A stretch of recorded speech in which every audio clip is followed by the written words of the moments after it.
to the last session of Life Hacks, which is I'm a little bit sad about. The last session we've had, this is the 7th session of the Life Hack series that obviously we've been running over the last 6-7 weeks every Thursday. So it's been a really successful program and we're glad that you have been able to be a part of it. So today is all about food hacks, and we're lucky to have Steph Godrich from ECU here today to go through with you some of her tips and tricks for healthy eating and food management and things like that. So yeah, this program is presented by the City of Bunbury, and just letting you know that this session will be recorded so that anyone else who has been interested in attending this session but couldn't make it tonight can still watch it, and it will be available on the City of Bunbury's YouTube channel. Before we get too much into the detail, I'm just going to do an acknowledgement of country. We acknowledge the traditional owners of this land, the Wadandi Noongar people, and pay our respects to elders past, present and emerging. We'll just do a quick overview of how tonight's session is going to run. So I'll do a quick intro to Steph and a bit about her, and then I'll hand over to Steph to run you through her food hacks session. And then there will be time at the end for questions, but I'm sure Steph would be more than happy to answer questions as we go along. So if you do have questions, just pop your hand up or pop it in the group chat. Wonderful. So Steph will be running the session tonight. So this is Stephanie Goodrich. She's a senior lecturer for public health nutrition at ECU Bunbury. Steph has been a nutritionist for almost 15 years and worked with children, young people and families in some of our most remote communities in Western Australia. She's travelled the world doing nutrition research, working on a farm and lecturing in countries like Singapore, China, Canada and Spain. She's really passionate about working with people to help make healthy food choices, and she also works with government and community groups to make sure that everyone has an equal chance to eat affordable, good quality and healthy food. So without further ado, I'm going to hand over to Steph. Well, thanks so much for joining us this evening. I'm really excited to be part of the Hacks program here at the City of Bunbury, and really excited to be sharing some food hacks with you today. I know it's the last of the session, so hopefully we can make it a really good interactive one. Here are just some photos to couple with the short bio about me, just in terms of my work experience in remote communities in Western Australia. It was an amazing opportunity to get out there and really see how people experience their environment and the challenges really that they face in terms of actually just getting good quality, healthy, affordable food. And as mentioned already, I've worked on a farm in Spain, so that was really great for me to see how, in terms of food production, how that works, and then how to actually find markets for your food. So getting food from the farm into the community members' hands. And then I've worked in other countries like Singapore. So this is actually a community garden on the roof of a hospital in Singapore. And I've worked in other countries like China, teaching nutrition to high school students, and also in Canada too. So let's get started in terms of some basics around healthy eating. I'm sure you've probably seen this before. This is the Australian Guide to Healthy Eating, but I do think it's a really good idea to have a bit of a refresher and have this up front when we're talking about making healthy food choices, when we're talking about planning healthy meals, and also budget-friendly options for meals. So this is from our government, and it's basically a breakdown of the different kinds of food groups that we need to be consuming from each day to give us all the different nutrients that our body needs. And you can see how colourful all the different ingredients there are across those different food groups. And that's because they give us all different nutrients. So you've got your grains or breads and cereals and rice, and they give us really great energy that helps our body function properly, growing, developing. And then you can see there's lots of choices here, like grainy bread and brown bread. There's white rice, brown rice, wraps and things like that, oats and other whole grain types of breads and cereals.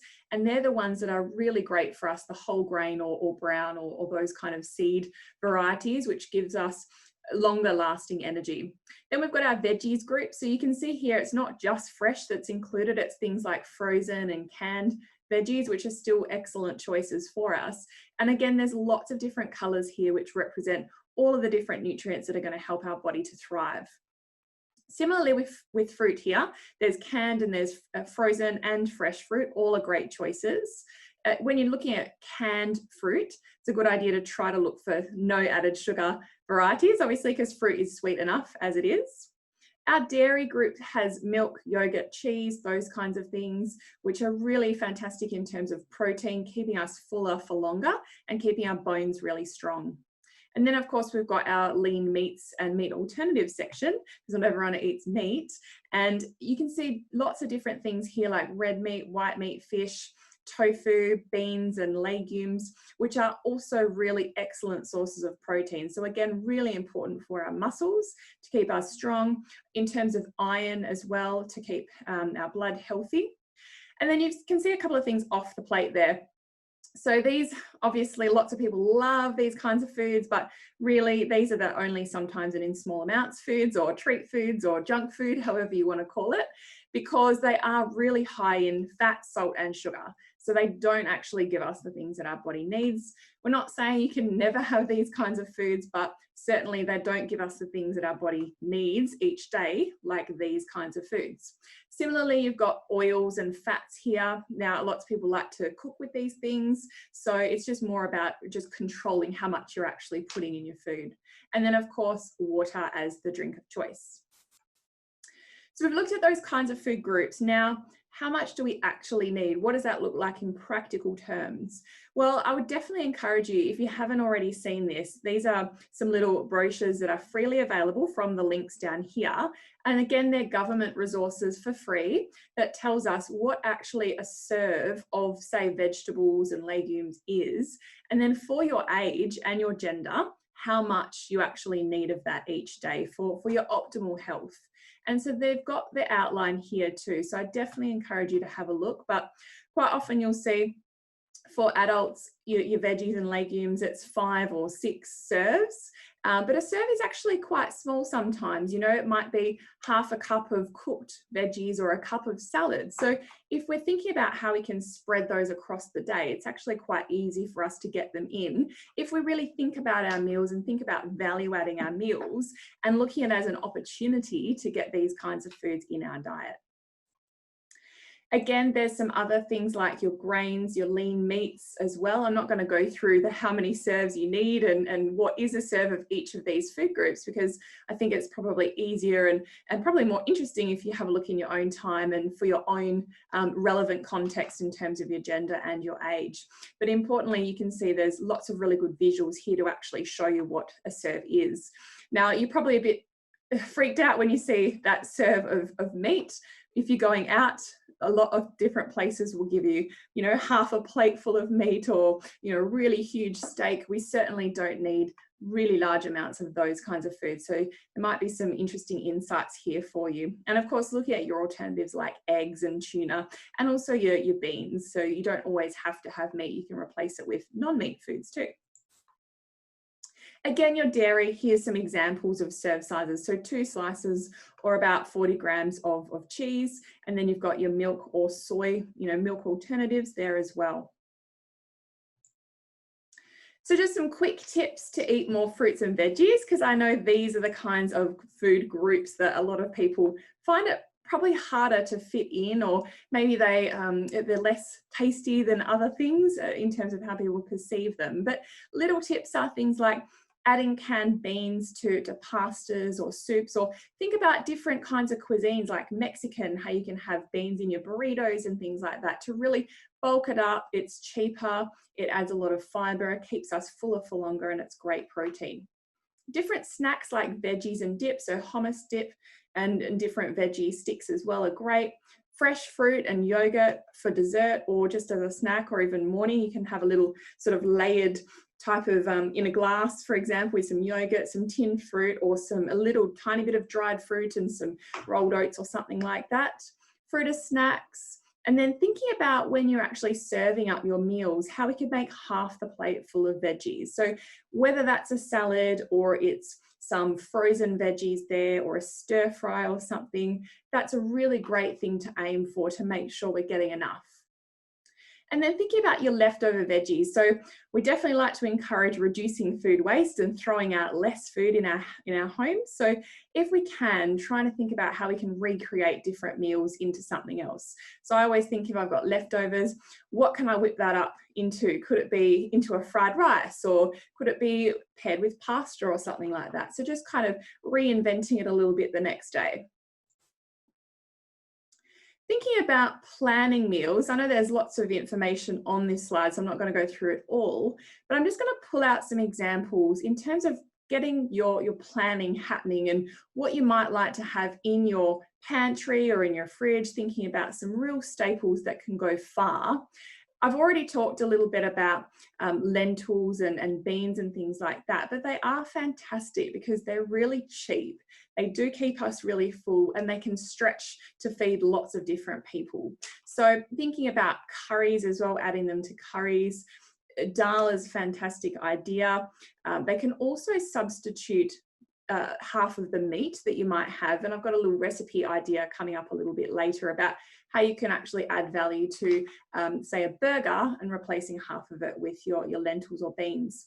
I always have canned tomatoes and things like that in my pantry because they are great in terms of creating tomato-based meals. So think bolognese, think minestrone soup, think about chili con carne, which is a great idea which you can recreate into other things too, or casseroles, or even those Spanish baked eggs if you want to have canned tomatoes with some beans and an egg on top and bake it in the oven for a nice breakfast.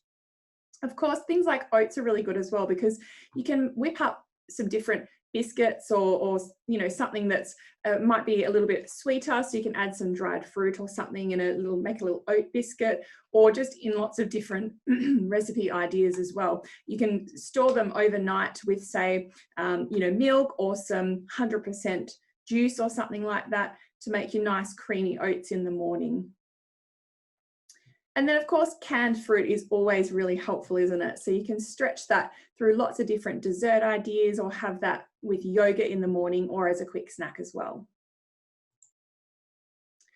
This is a really good meal planner that I'd like to share with you from Food Bank. So you can actually download this from Food Bank's website, but I thought it was a really good example to show you because if you want to plan your meals and you want to think across a week, they've got the actual days of the week here, and you can write down some meal ideas, you know, thinking maybe if you wanted to sit down on the weekend and think about the next week ahead, what's coming up for you, you know, what sport you might have on, or other commitments around work or study. And then you can think about the kinds of meals that you like to have, and then you can start mapping out the kinds of ingredients that you might need to actually buy from the shops to make those meals across the week.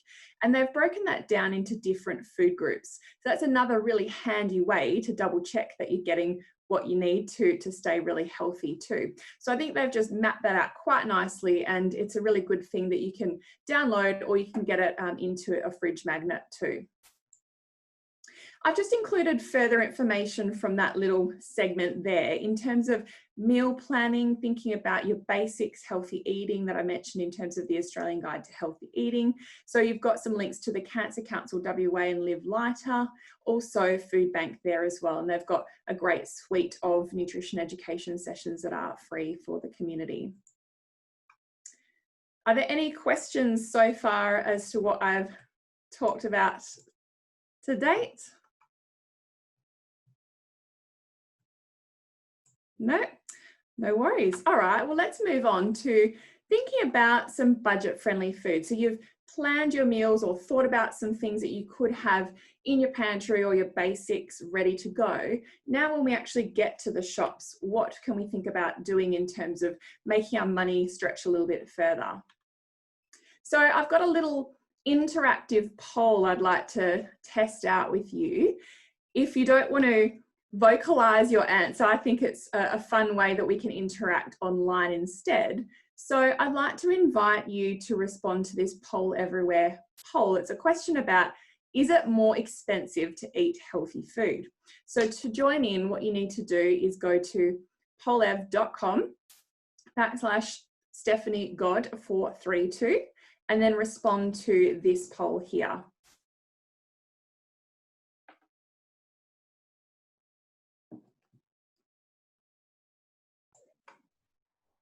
All right, so it looks like we've got more people that have said no, they don't think it's more expensive to eat healthy food.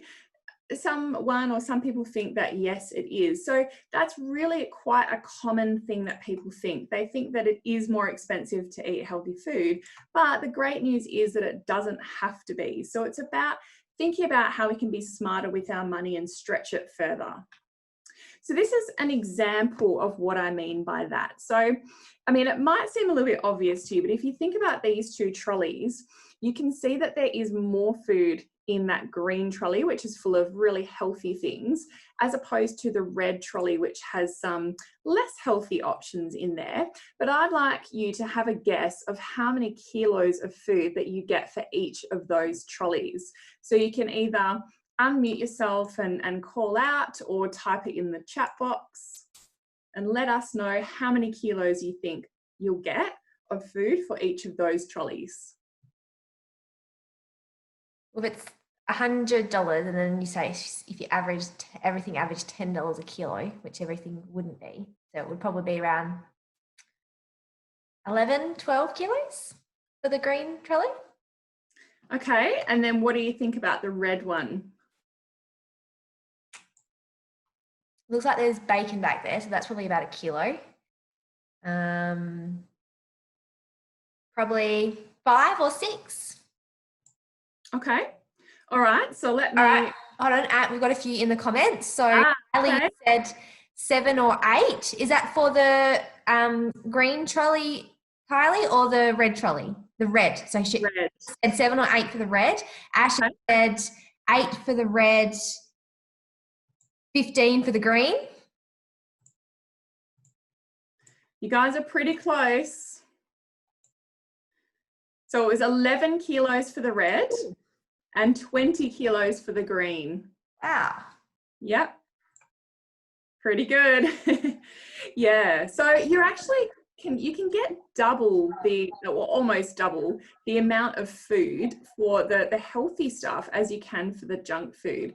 And that's because quite often the healthier food is less per kilo in terms of a cost than the junk foods there. Sad face from Ash, I can see. I know, because yes, I know that, you know, a lot of people love these kinds of foods. And as I've said before, it's not that you can't, you know, ever have them. However, there's so many good reasons for having more of these kinds of foods. In, you know, your health is obvious, but your wallet, your budget is definitely another one. So that's just a little tip there. And this is something I actually used to do in the supermarket. I used to run little tours I'd take groups through, and we'd compare the prices of different kinds of food groups within the shops and give them little tips about budget friendly food. So that's just a little one to think about next time you're shopping.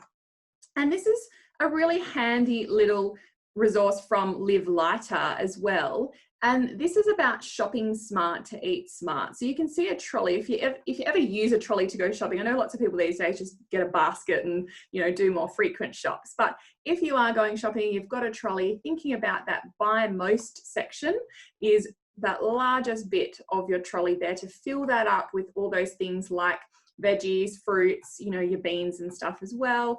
And then the section at the back there, the orange, is more your buy some, which correlates more with your, you know, in that plate that I showed you earlier on, it's more the dairy and the meat section there, nuts and eggs. And then the buy least corresponds with those junk food items that were off the plate. So that's the buy least, because they are more expensive per kilo. And again, you can see those buy most $2 to $8 a kilo, buy some $5 to $20 a kilo, and then the buy least $10 to $40 a kilo. So quite a lot more expensive than those foods there.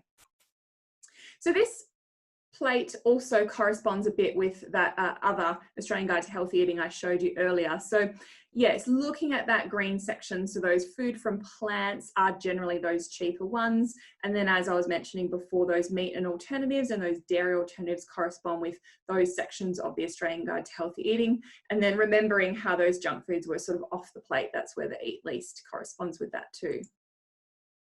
All right, so I've got the next poll everywhere for you.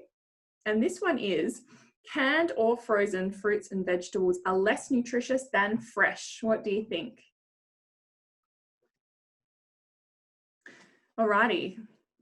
So we've got false, 100% false, canned or frozen fruits and vegetables are less nutritious than fresh.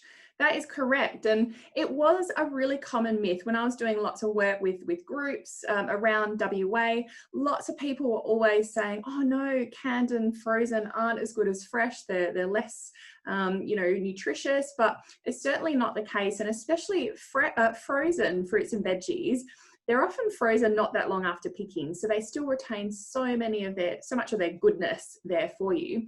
And then similarly with canned as well, they're a really great longer lasting type of option for you. So they're still excellent choices. Alrighty, so let's look more at some cost comparisons. So in terms of the cost of convenience foods and snacks, this is a little hack to help you when you're planning, thinking about what you might like to have at hand, ready when you just want a quick snack at home or on the run. So thinking about comparing the cost per kilo or per 100 grams. Now, a number of years ago when I was doing lots of work in teaching people nutrition in classes, they didn't have the little per 100 grams on the shelves. You know, when you go and look at the cost of something, these days they put per 100 gram cost there as well. So that's super handy. We used to teach people that they always had to do the cost per kilo comparison, but you can still do that, or you can just check that little barcode or the little code underneath where it says the price, the cost per 100 grams to help you compare between some better options for your budget. So thinking about buying your snacks in larger amounts if you've got the storage space, and then you can make up your own smaller snack portions. Or if you're just at home, you know, for example, you've got a big bag of almonds, and then you can just have a bit as you go, rather than spending a lot more money on those already packaged smaller amounts. And of course, that's going to contribute more to food waste as well, or package waste, I should say, you know, when you've got these little individual packs already made up, and more plastic too. Similarly with your sultanas, little packs compared to a larger pack there as well. So they're definitely a lot more expensive than are the bigger choices. When you look at other snacks, so fresh fruit is way cheaper than buying little packets of chips or biscuits and things like that. So it's certainly a much smarter choice in terms of your budget. Thinking about convenience or buying in bulk again, so looking at your staples. So what do you need at hand that you can make lots of different things out of? So rice is a really great example. And again, if you've got the storage space, if you can buy a larger amount at a time, it is definitely cheaper. So buying large amounts of rice as opposed to smaller bags, you know, you can definitely save quite a lot there. Same with the cheese. So convenience here, some people buy grated cheese or cheese cubes. I mean, it's not that hard to do that yourself, and you are actually saving quite a bit of money. And then thinking about supermarket brand or generic brands too, I mean, they're not always cheaper, but quite often they are. And so you can see here, when you compare that per kilo, they are definitely cheaper in this case here. So that's another way that you can stretch your money further. And then again, remembering canned fruit and veggies are still good choices. So of course, you know, fresh is great, but then sometimes it's out of season. So that means that it's not at its peak in terms of its good quality, and it's often more expensive when it's out of season too. So in those times, you know, out of summer, for example, for tomatoes, the canned tomatoes are a great choice. And as I was talking about before, some example meal ideas there. So I talked about this a little bit earlier as well in terms of an idea for swapping half the amount of meat for some beans, because I know that not everyone loves to just try to squeeze in some canned lentils or beans into your meals. But if you're thinking about making up burgers, a little recipe that I used to do when I worked across the state is making up burgers, substitute half the mince for lentils, and you can, or beans, kidney beans, for example, you can mash them up, and they're actually quite soft, similar texture to minced meat. And it saves a lot of money, gives you more fiber, and it's definitely better for our budget to have that half the amount of mince and then half of the beans as well in your burger patty, and then just shaping it up as you normally would. As I said, it's quite a similar texture when you're mashing up those beans. Some other ideas are when you're cooking a stir fry, you could substitute chicken breasts, which are quite expensive as a kind of cut of meat, for alternatives. You know, you could have a stir fry, or you can do some fried rice with an egg on top or with some tofu instead, and you can save money at the checkout. Same with curries, substituting meat for chickpeas. And then there is another example with a lasagna where you can substitute some of the beef for lentils. And when you're having something like lasagna, you're not really going to taste a huge amount of difference, are you? Because you've got other yummy things in the layers too. When you think about how much all that adds up to in a year, it's quite a lot. And I'm sure that you could do a lot with $728. So again, these are some other resources from Food Bank and also Live Lighter. All right, I'd love to hear your ideas now too. And I'd really like to know what your favorite food budget hack is. So what's a tip you really want to share with everyone to let them know how you can save money at the checkout or when you're planning your meals? Meatless Mondays, yes, absolutely. So cutting down your meat consumption on one day a week, or really focusing on having lots of veggies on that day, is a great one. Great, so we've got deciding meal choice based on what's in your fridge and its use by date. That's an awesome idea because that's making the most of what you've already got. You're not going out and buying extra things that you don't necessarily need. And also it's use by date. So you might have things in your fridge that will last you a couple of weeks, but then there's some items in there that perhaps need to be used up that week or in the next couple of days. So really thinking about the kind of meal that you could, or meals that you could create using what you've got. And that's a really good idea as well before you go out and do your weekly shop too, just to quickly check what you've already got and what's missing.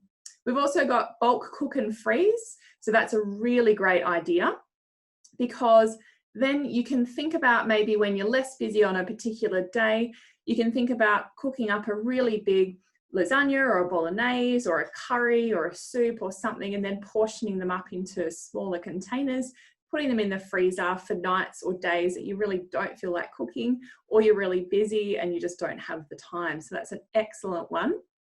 Meal prep similarly for that, and then buying more and less. Yeah, so buying more less often, and then looking at catalogs and buying on special items. So when salmon's on sale, that's brilliant. Yep, so catalogs are a great idea to really check what's on special. And similarly online, you can do a lot of checking online these days too.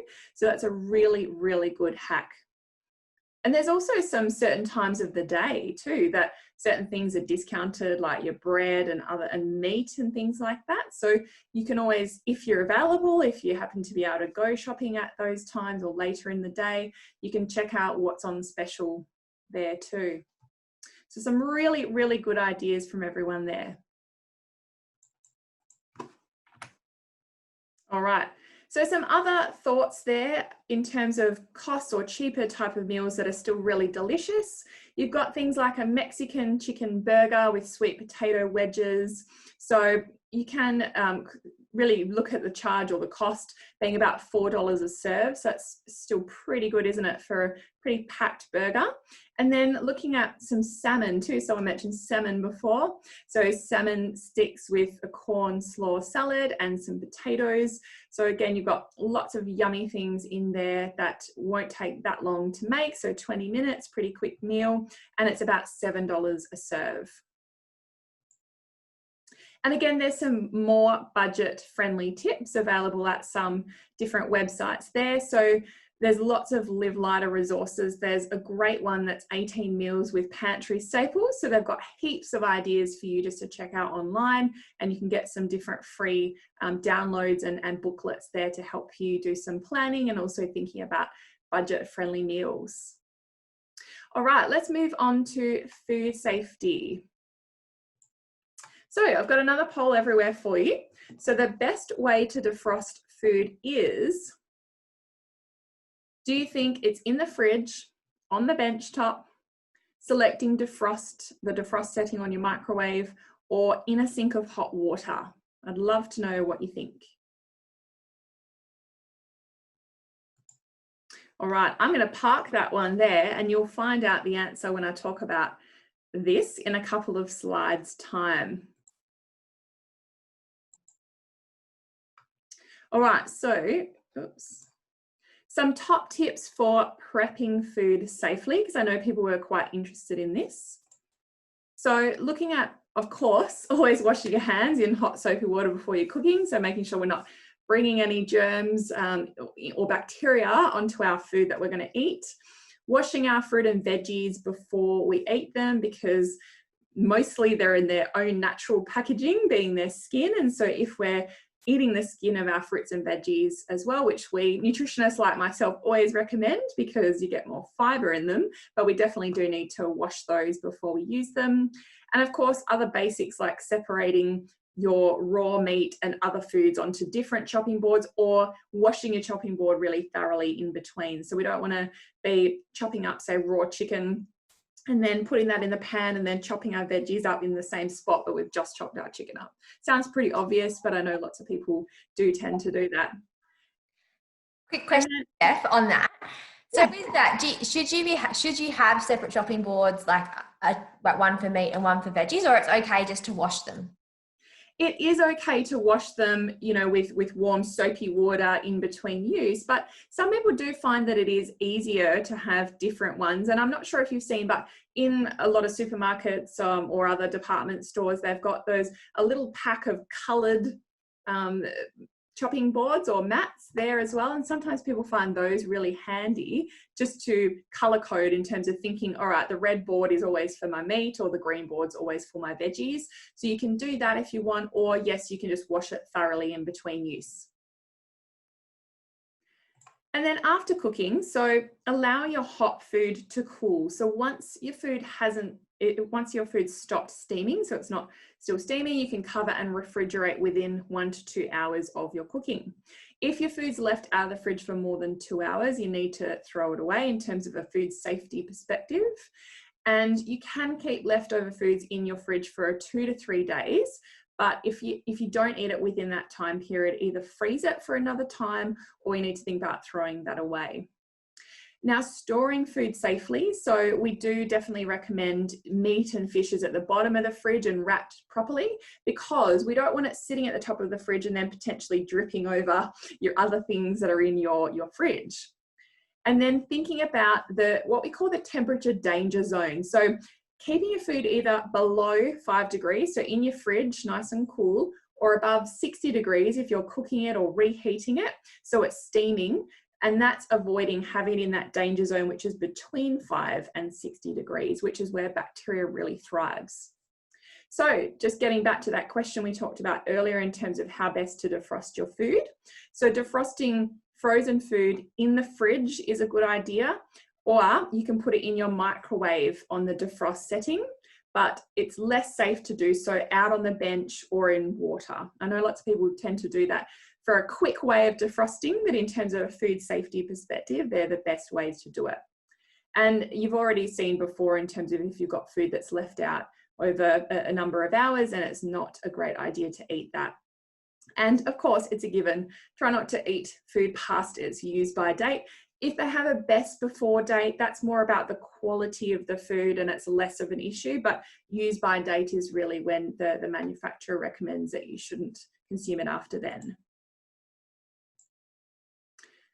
All right, so now just checking your recall of a concept. So all leftover food, if stored properly in the fridge, can be kept for 1 whole week. What do you think? That was pretty quick. False. Yep, absolutely. So how many days was it that they recommend you don't keep it beyond? It was 2 to 3 days. Alrighty, and just a final message about food safety, thinking about cleaning things, separating when you're prepping, you cook it, and then you need to chill it. So just some simple things: clean, separate, cook, and chill. And there's some more little food safety tips and also fact sheets and infographics at these different websites here. So just some really good little resources for you to have a look at in your own time if you want any more information about preparing or handling or cooking food in a safe way.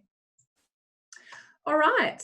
Well, that's all I had for you today on my slides, but I'm very happy to have a chat now, or can look at the chat box if anyone's got any questions that they want to ask.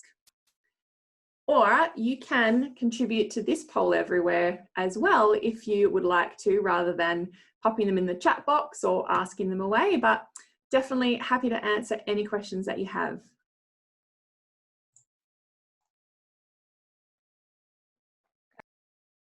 We do have a question in the chat, Steph. Can I do veg then meat on the same board? Yeah, so as we mentioned, it's really important to wash your fruit and veggies. So if they're nice and washed and clean, then that's fine. It's more the worry about things like meat that are more of a concern, obviously, because they tend to have a lot of bacteria. But if you've got clean fruits and veggies, then that's okay. Great question, Toby. I'll like to hear the answer of that too.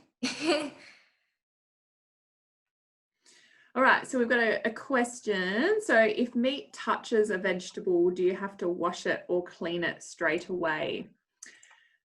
Well, yeah, I mean, if you're chopping them up on the same kind of board, I think it's probably a good idea just to give it a bit of a rinse to make sure we don't get, that cross-contamination there. So, but I think to avoid that, it's helpful to do it in it separately. So like I was saying before, if I'm cooking a stir fry or something like that, I'll do either my veggies first and then I'll chop up the meat, or I'll chop up my meat and then I'll go and wash my board and then I'll do the veggies. So, I mean, it doesn't take too much longer to do those kinds of things. Or as I said earlier, if you wanted to use 2 different boards for your meat and your veggies, then that's a good idea as well.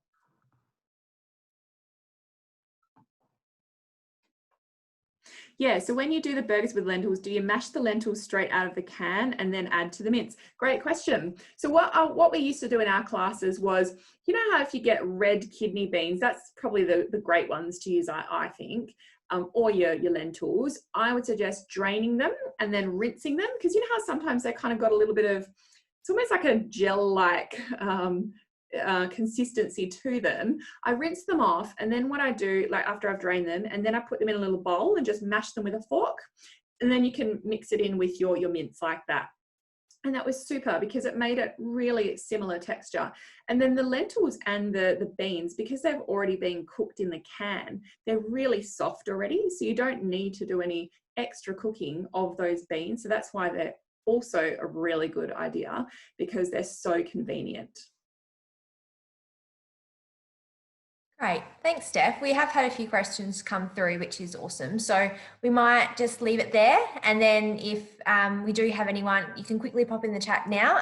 We'll say a few more minutes, but otherwise, like I said, you can send us an email anytime. We can get you in touch with Steph, or look at the resources that we're going to be sending out tomorrow. And I would highly encourage you to complete that survey. So thank you again, Steph. It was great to have you on board. It was such a wonderful presentation. Thank you for taking the time out to do this presentation. I'm sure that Kylie and Toby and Ash and anyone listening to the recording will find this very beneficial. So thank you. No worries at all. If you've ever got any meal planning questions, if you're looking at mapping out your meals for the week and you want to know something, or any other ideas around budgeting or food safety, then definitely feel free to get in touch. Cool. Thanks, Steph. Did you want to talk about the web page or the website that you were talking to me about at all? Yeah, sure. So we are very, very close to launching a brand new website that's been in development for a little while now, and it's all about supporting everyone to access healthy food, no matter where they live. So we call that food security.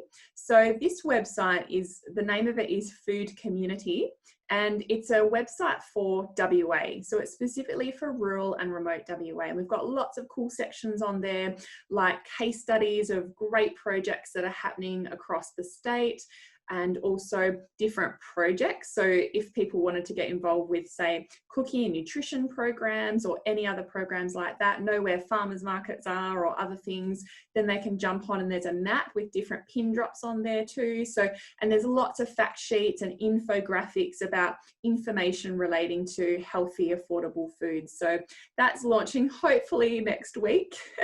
if all goes to plan. So yeah, it should be a really good resource, and there's lots of opportunity for people to contribute. If people are running projects out there in the community, then they can add to the website themselves too. So yeah, hopefully it'll be a great resource for everyone. Awesome. Thanks, Steph. Good luck. Thanks. That sounds very exciting. So yeah, thanks for giving us an insight into that. And yeah, we wish you the best of luck with it. So I guess we don't have any more questions in the chat. So I think we're probably good to log off and go cook dinner, and with all our new safety tips and tricks. So thank you so much again, and I hope everyone enjoys their night. Thanks everyone. Have a great night. Bye.